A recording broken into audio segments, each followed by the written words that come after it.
आज हम लोग ब्याज के सिद्धांत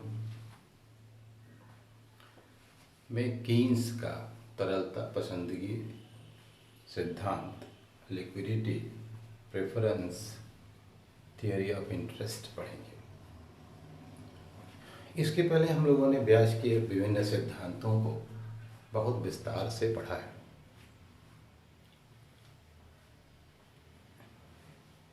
एक बार आप सबको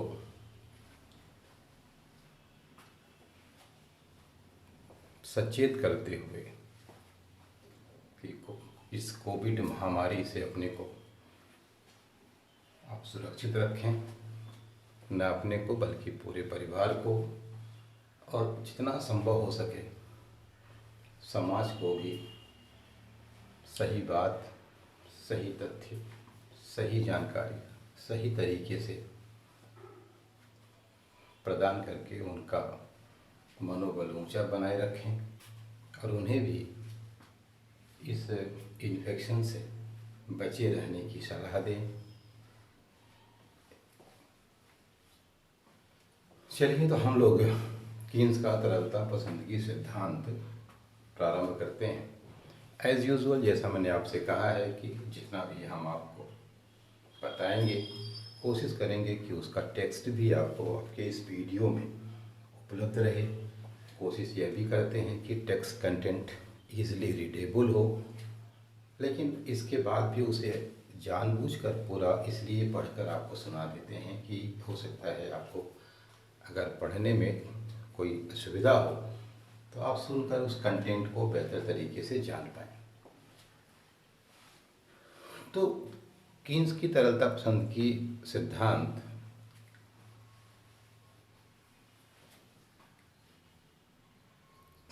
जिसको प्रोफेसर कीन्स ने 1936 में general theory of employment, interest and money में ब्याज निर्धारण के एक नए सिद्धांत को प्रतिपादित किया, जिसे liquidity preference theory of the rate of interest कहते हैं। इस सिद्धांत में कीन्स ने बताया कि ब्याज तरलता पसंदगी के त्याग का पुरस्कार है। कीन्स ने अपनी व्याख्या में तरलता पसंदगी की नई अवधारणा का समावेश किया। अतः सिद्धांत की व्याख्या करने के पूर्व यह जान लेना आवश्यक है कि तरलता अधिमान क्या है। Meaning of liquidity preference. इसमें तरलता अर्थात नगदी और अधिमान दो शब्द प्रयुक्त हैं। अधिमान का अर्थ है किसी वस्तु को अपेक्षाकृत अधिक पसंद करना। कीन्स के अनुसार रिलेटिव प्रेफरेंस की बात है। अधिमान शब्द आता ही इसी परिस्थिति के बाद है कि if there are more than two commodities among which you have to choose, then you will express your preference towards a particular item. अधिमान का अर्थ है कि किसी वस्तु को अपेक्षाकृत अधिक पसंद करना। कीन्स के अनुसार व्यक्ति अपनी आय कई रूपों में ऋण पत्र, मकान, संपत्ति आदि के रूप में रख सकता है, परंतु सबसे लिक्विड फॉर्म नगदी है, जो सबसे अधिक सुविधाजनक होता है और आवश्यकता पड़ने पर किसी भी समय व्यय किया जा सकता है। देखिए, यहाँ में ये बिल्कुल एक बात क्लियर होनी चाहिए कि वैसे तो आपके पास जो कुछ भी है, जो भी संपत्ति है, जो भी, वो सब कहीं न कहीं आपके उपयोग की है। लेकिन सवाल यह है कि जो आपके पास डिफरेंट वैरायटी ऑफ असेट्स है, उसे आप कितनी तेजी से इस्तेमाल कर सकते हैं। अर्थात समझ लीजिए कि आपके पास फिक्स डिपॉजिट है, मान लीजिए आपके पास बहुत बड़ा मकान है, मान लीजिए आपके पास बहुत करोड़ों का शेयर है, लेकिन अगर आपको तुरंत अभी चाय पीना है and you need only 10 rupees, it means you must have 10 rupees in your pocket as a cash. तुरंत जहाँ तक खर्च करने के बाद है, उसके लिए कैश की ही आवश्यकता होती है। इसका मतलब आप ये भी कह सकते हैं कि आपकी ज़रूरतें आपकी नगदी से पूरी होती हैं, इसलिए आपके पास नगदी का होना बहुत ज़रूरी है। नगदी का मतलब केवल यही नहीं कि आपकी जेब में पैसा हो, उसका फॉर्म ऐसा होना चाहिए कि उसे आप जब चाहें इंस्टेंटली आप यूज़ कर सकते हो। जैसे अगर आपके अकाउंट में पैसा है और सामने आपने सब्जी खरीदा और सब्जी वाला अगर फ़ोन पे से ट्रांसफ़र लेता है तो उस समय आपका वो बैंक अकाउंट का पैसा भी एक तरह से लिक्विड ही है 100%, क्योंकि आपने सब्जी खरीदा और पैसा उसके अकाउंट में ट्रांसफ़र कर दिया, तो जो आपकी परचेजिंग है वो कंप्लीट हो जाती है। अर्थात ये है कि जिस चीज़ को आप तुरंत रेडीमेड परचेजिंग पावर के रूप में इस्तेमाल कर सकते हैं वही आपका कैश है। तो it may be in your pocket, it may also be in your account if you have facility to transfer the amount at the same time। इतना अवश्य है कि नकदी के रूप में रखने पर ब्याज, लगान, किराया से प्राप्त होने वाली आय का त्याग करना पड़ता है। और ये भी सही, अगर आपने कैश अपनी जेब में रख लिया तो निश्चित रूप से, जेब से मतलब मेरा है कि अपने अपने घर में रख लिया, अपनी तिजोरी में रख लिया, तो आप उसके इस्तेमाल से जो पैसा कमा सकते थे फिर वो आपको नहीं मिलेगा, चाहे वो आप ब्याज के रूप में कमा सकते हो, चाहे आप लगान के रूप में, चाहे आप किराए के रूप में, तो इसका आपको त्याग करना पड़ेगा। नकदी अधिमान का सरल अर्थ नकदी की मांग से है। प्रत्येक समय व्यक्ति की कुछ न कुछ नकदी के लिए अधिमान होता है, किंतु यदि उसकी उस नकदी के लिए प्रचलित ब्याज दर से ऊंची ब्याज दी जाए तो वे धन का कुछ भाग ऋण के रूप में दे देंगे, अर्थात उनकी धन की अवस्था पहले से कम तरल हो जाएगी। ब्याज वह प्रलोभन है जिसके द्वारा लोगों को तरलता या नकदी की इच्छा या अधिमान को खरीदा जा सकता है। ब्याज दर तरलता अधिमान पर निर्भर करता है। यदि तरलता अधिमान अधिक है तो ब्याज दर ऊंची होगी और कम है तो ब्याज दर कम होगी।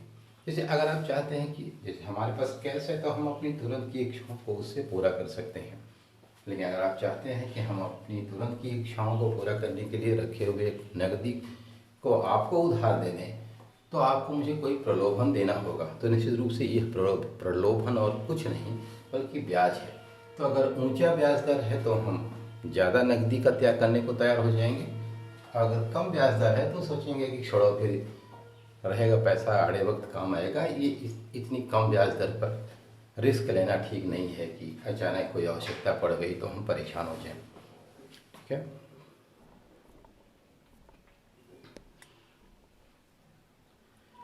Motives behind liquidity preference. आखिर नकदी हम क्यों रखते हैं, नकदी की मांग का क्या कारण है, हम अपने पास कैश क्यों रखना चाहते हैं? तो कीन्स कहता है कि उसके 3 कारण हैं जिनकी वजह से हम अपने पास नकद रखना चाहते हैं।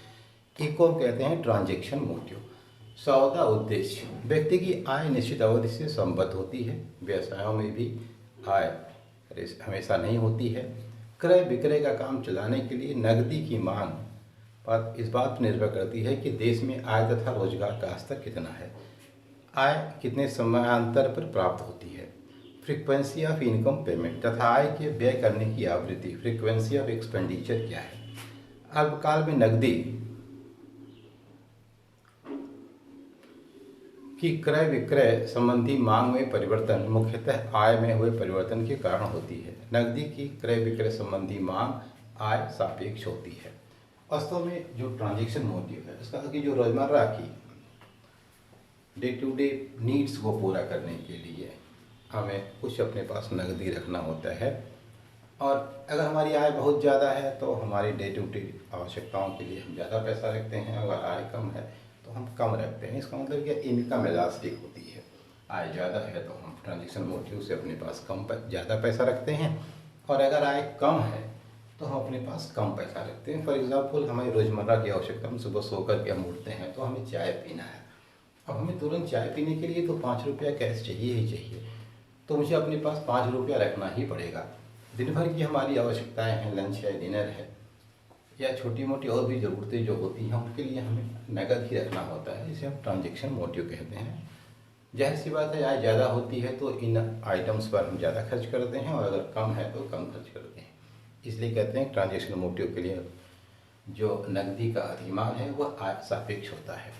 दूसरा प्रिकॉशनरी मोटिव, कोई व्यक्ति आड़े समय के लिए कितनी नकदी की मांग करेगा यह उनकी अपनी प्रकृति मनोवैज्ञानिक वृत्ति तथा आय पर निर्भर करेगा।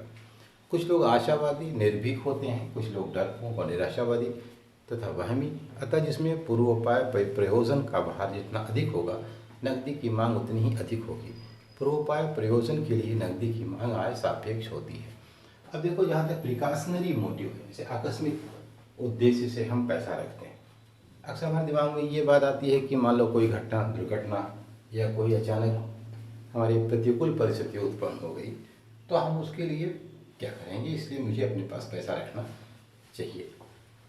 आप यूँ भी कह सकते हैं कि परिस्थितियाँ खराब ही होंगी। इस तरह की सोच डिपेंड करता है आपका मनोविज्ञान कैसा है। बहुत सारे लोग हैं, जैसे आप विद्यार्थी हैं, आप घर से निकलते हैं, तो ऐसा भी विद्यार्थी हो सकता है कि वो घर से निकला, साइकिल उठाई और चल दिया,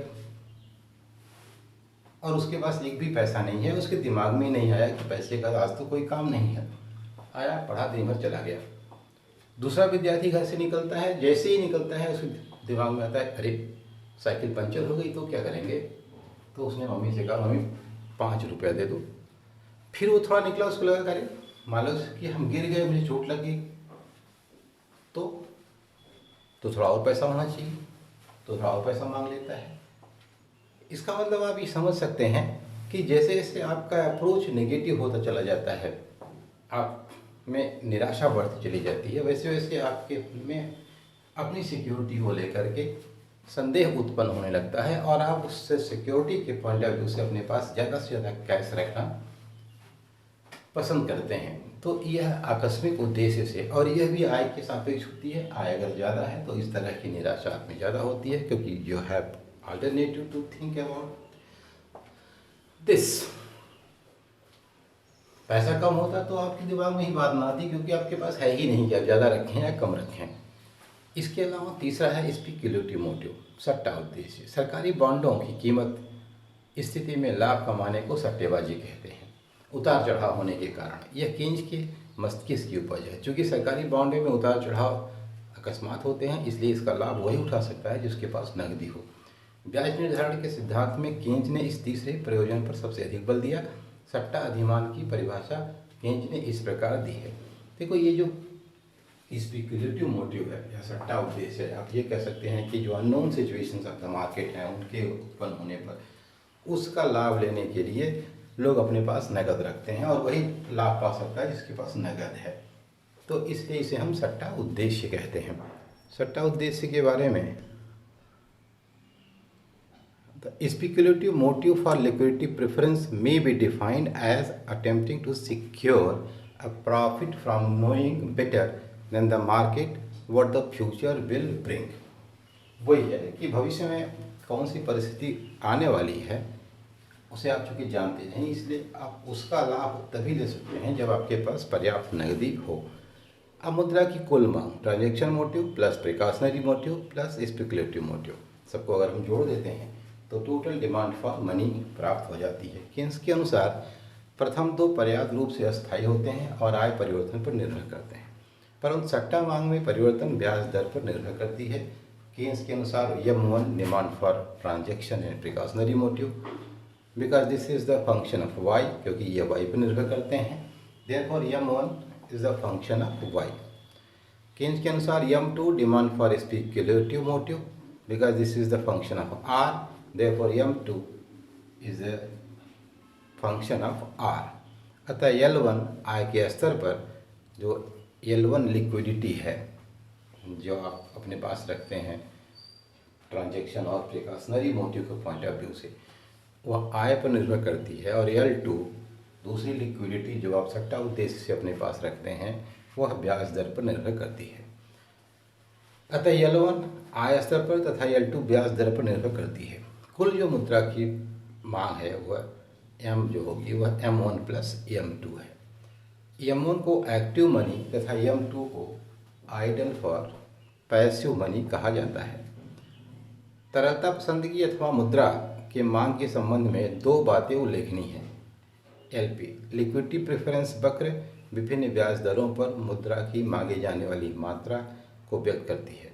ब्याज दर में परिवर्तन के साथ सट्टा योग मांग में परिवर्तन के कारण होता है, क्योंकि ब्याज दर और सट्टा उद्देश्य के लिए नकद मुद्रा की मांग में उल्टा संबंध होता है, इसलिए एलपी वक्र नीचे की ओर गिरता हुआ होता है।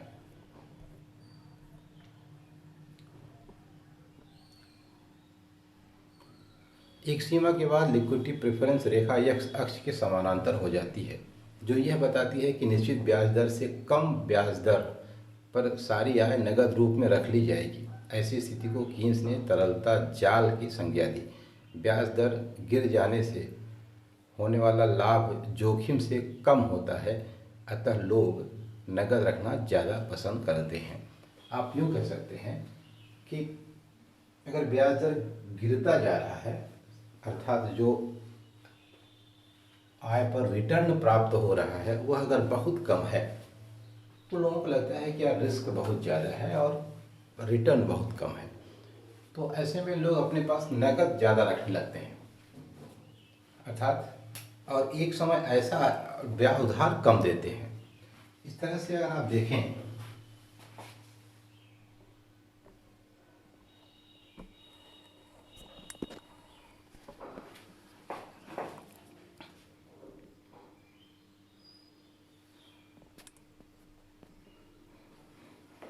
तो अगर आप देखें तो जैसे मान लीजिए कि ये है,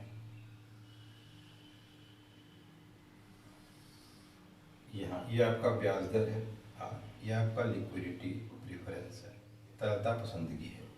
ये जो ग्राफ आपका है ऐसे गिरता हुआ आता है, यानी अगर ब्याज दर गिरता जा रहा है तो लिक्विडिटी प्रेफरेंस बढ़ती जा रही है, यानी आप अपने पास नकद रखने की इच्छा घटती जा रही है, नकद रखने की इच्छा आपकी बढ़ती जा रही है, ठीक है।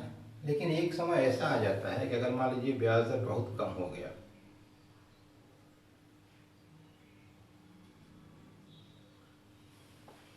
तो ये लिक्विडिटी प्रेफरेंस बिल्कुल एक्स एक्स के पैरेलल हो जाती है रेखा ये, अर्थात ये बताती है कि इससे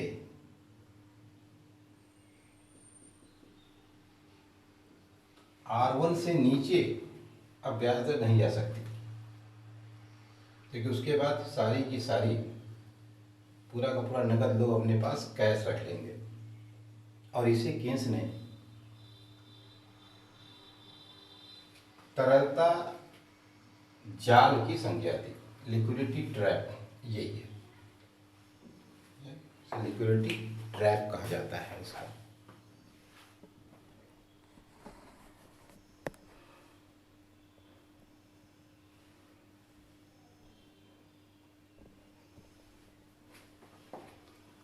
सप्लाई ऑफ मनी। अब सवाल यह है कि मुद्रा की मांग को तो आपने देख लिया कि ये तीन तरीके से या तीन कारणों से मांग की जाती है, और कुल मिलाकर के टोटल डिमांड फॉर मनी जो होगी वो कैसी होगी, और मनी और रेट ऑफ इंटरेस्ट की डिमांड फॉर मनी और अर्थात लिक्विडिटी प्रेफरेंस और रेट ऑफ इंटरेस्ट के बीच का रिलेशन कैसा होगा। अब हमें देखना है कि सप्लाई ऑफ मनी की क्या पोजीशन होगी। पत्र मुद्रा, बैंक मुद्रा तथा सिक्के मिलकर मुद्रा की कुल पूर्ति निर्धारित करते हैं। मुद्रा पूर्ति पर चूंकि सरकार का पूरा नियंत्रण रहता है, इसलिए अल्पकाल में मुद्रा की पूर्ति लगभग स्थिर रहती है। मुद्रा की पूर्ति और वस्तु की पूर्ति और मुद्रा की पूर्ति में अंतर क्या है देख लेना चाहिए। वस्तु की पूर्ति एक प्रवाह है, जबकि मुद्रा की पूर्ति स्टॉक है। कारण यह है कि जिस प्रकार वस्तुओं का उपभोग और उत्पादन निरंतर होता रहता है, उस प्रकार मुद्रा का नहीं। मुद्रा की पूर्ति पर ब्याज दर का वही प्रभाव पड़ता है जो वस्तु की पूर्ति पर उसके मूल्य पर। परंतु यदि मुद्रा की पूर्ति बढ़ने के साथ साथ मांग में भी वृद्धि हो जाए तो ब्याज दर पर क्या प्रभाव पड़ेगा यह निश्चित रूप से कहा नहीं जा सकता। मुद्रा की पूर्ति ब्याज दर को प्रभावित करती है, परंतु ब्याज दर मुद्रा की पूर्ति को प्रभावित नहीं करता, क्योंकि पूर्ति पर सरकार का नियंत्रण होता है। इसका मतलब है कि रेट ऑफ इंटरेस्ट, इसका मतलब यह है कि जो सप्लाई ऑफ मनी है वह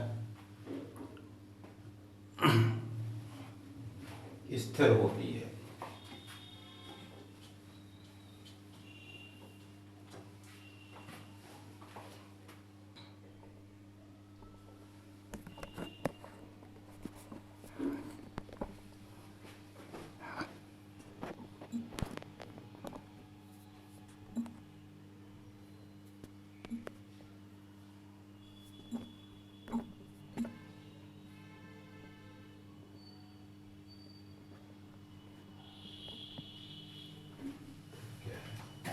देखिए आप सप्लाई ऑफ मनी ये है, ये रेट ऑफ इंटरेस्ट है और ये सप्लाई ऑफ मनी का ग्राफ है।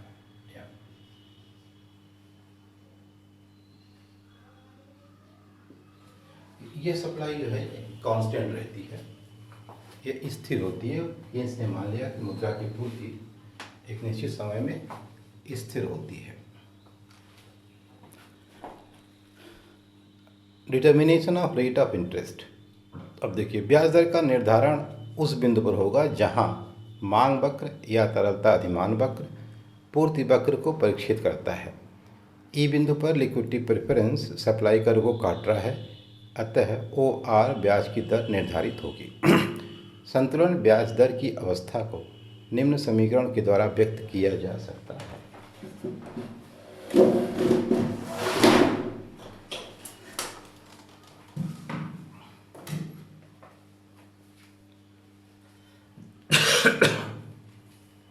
Liquidity is a function of RY minus M is the supply. L is equal to 0,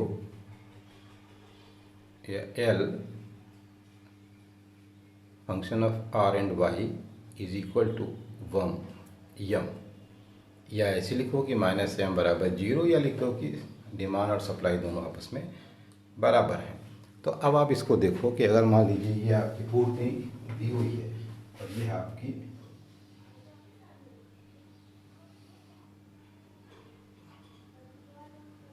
liquidity preference है, तो यहाँ इस रेट ऑफ इंटरेस्ट पर R1 पर जो डिमांड और सप्लाई दोनों बराबर है, इसलिए यहाँ अस्थायी ब्याज दर निर्धारित हो जाएगी। अब देखिए मुद्रा की पूर्ति बढ़ जाने पर, अगर मान लीजिए सप्लाई ऑफ मनी बढ़ जाती है, तो ये है जो सप्लाई रेखा है, ये है राइट हैंड साइड शिफ्ट कर जाएगी, M1 से M2 हो जाएगी।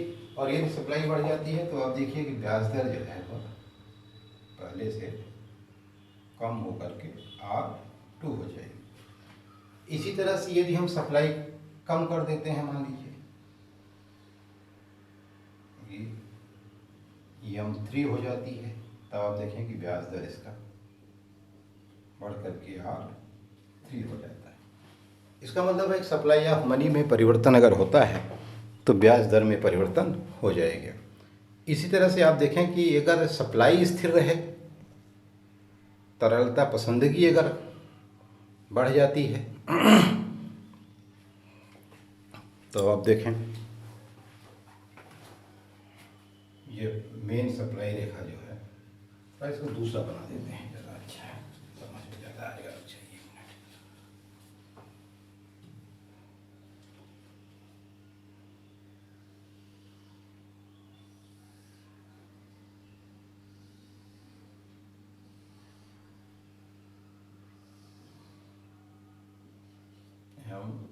M1 सप्लाई है, ये लिक्विडिटी प्रेफरेंस है, ये प्राथमिक ब्याज दर है।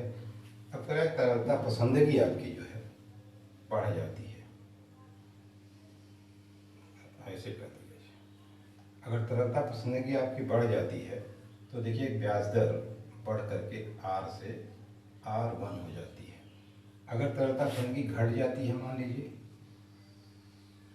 ऐसे, तब ब्याज दर घट करके R3 हो जाती है।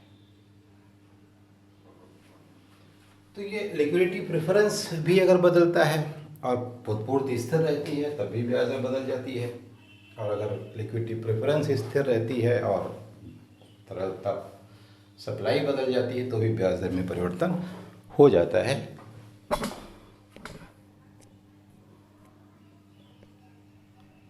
कीन्स के सिद्धांत की विशेषताएं क्या है?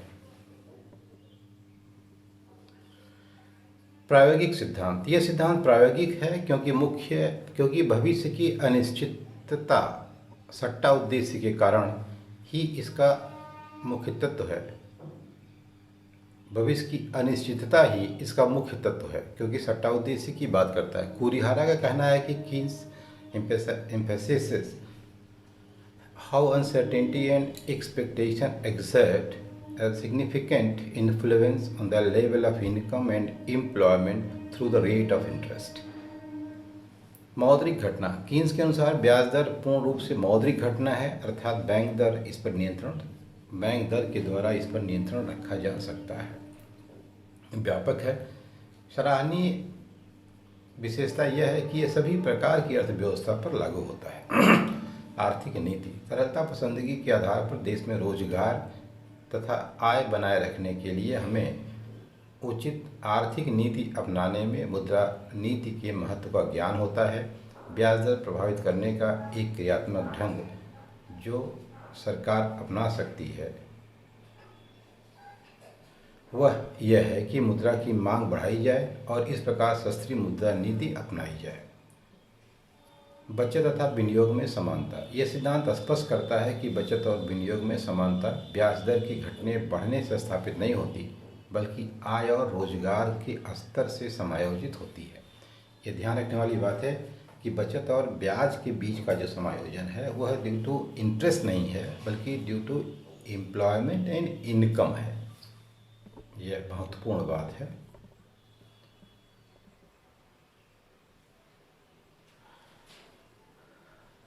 कैसल के अनुसार ब्याज का कोई भी सिद्धांत तब तक पूर्ण नहीं समझा जा सकता जब तक कि वह मौद्रिक और वास्तविक दोनों को सम्मिलित न करे। अतः केंज का सिद्धांत अपूर्ण है। आलोचना मुद्रा की अस्पष्ट व्याख्या केंज का सिद्धांत यद्यपि मौद्रिक सिद्धांत है, परंतु मुद्रा की अस्पष्ट व्याख्या नहीं की गई। एक जगह उन्होंने साख मुद्रा को मुद्रा में सम्मिलित किया, दूसरी जगह उन्होंने कहा कि साख मुद्रा को मुद्रा में नहीं सम्मिलित करना चाहिए। वास्तविक तत्वों की उपेक्षा ब्याज की दर पूर्णतया मौद्रिक तत्व नहीं है, बल्कि पूंजी की उत्पादकता और बचत की भावना जैसी वास्तविक शक्ति भी ब्याज दर निर्धारण में भाग लेती है। जब पूंजी की सीमांत आय उत्पादकता बढ़ जाती है, जो निवेश के लिए मुद्रा की मांग बढ़ जाएगी, परिणाम स्वरूप ब्याज दर बढ़ जाएगी। परंतु केंज का सिद्धांत इसकी उपेक्षा करता है।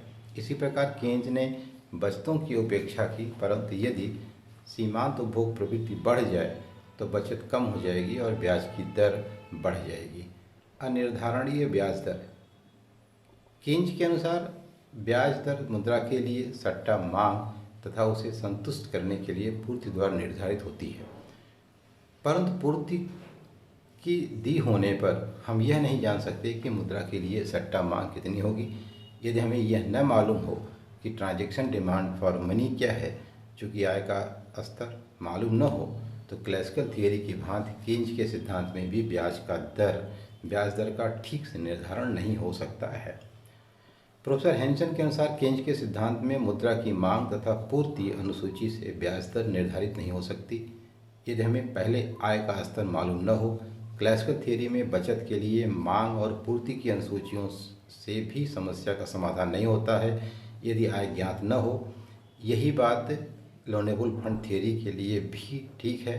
केंज द्वारा क्लासिकल और लोनेबल फंड की गई आलोचना उसके अपने सिद्धांत पर भी लागू होती है। From guide to Keynes.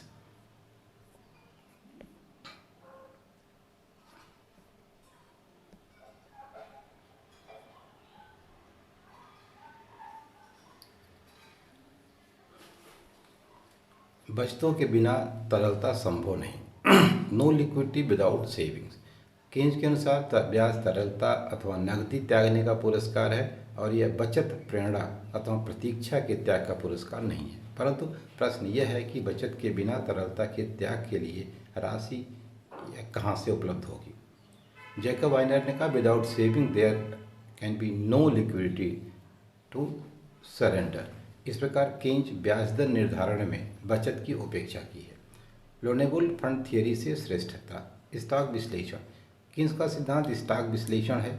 यह एक समय में मुद्रा की मात्राओं का विवरण है, जबकि लोनेबल फंड थियरी एक समयावधि में मुद्रा की मात्रा का विवरण है। मुद्रा में स्टॉक तथा प्रवाह रूपों की अवधारणा केंजियन विश्लेषण में मुद्रा की स्थिर पूर्ति का कारण बनती है और लोनेबल फंड थियरी में मुद्रा को परिवर्ती पूर्ति का, क्योंकि किसी समय बिंदु में मुद्रा की मात्रा स्थिर रहती है, इसलिए अर्थशास्त्री ब्याज दर के प्रति स्टॉक दृष्टिकोण को प्राथमिकता देते हैं। इस प्रकार यह लोनेबल फंड थियरी से श्रेष्ठ है। सामान्य विश्लेषण। All variables of loanable funds theory like saving, investment, dishoarding are in the form of partial equilibrium. Therefore, this is not a complete theory. While Keynes की प्रणाली में मुद्रा की मांग और पूर्ति की सामान्य निर्धारण प्रणाली के अंश के रूप में व्याख्या की गई है। बचत एवं विनियोग। In loanable fund theory savings and investment is unnecessarily necessary और ब्याज दर अपसंचयन, बचत न करने, मुद्रा की पूर्ति विसंचयन द्वारा निर्धारित की जाती है। जबकि कीन्स के सिद्धांत में बचतें ब्याज बेलोजदार हैं और विनियोग कोष मुद्रा की पूर्ति पर निर्भर करता है, अतः यह श्रेष्ठ है।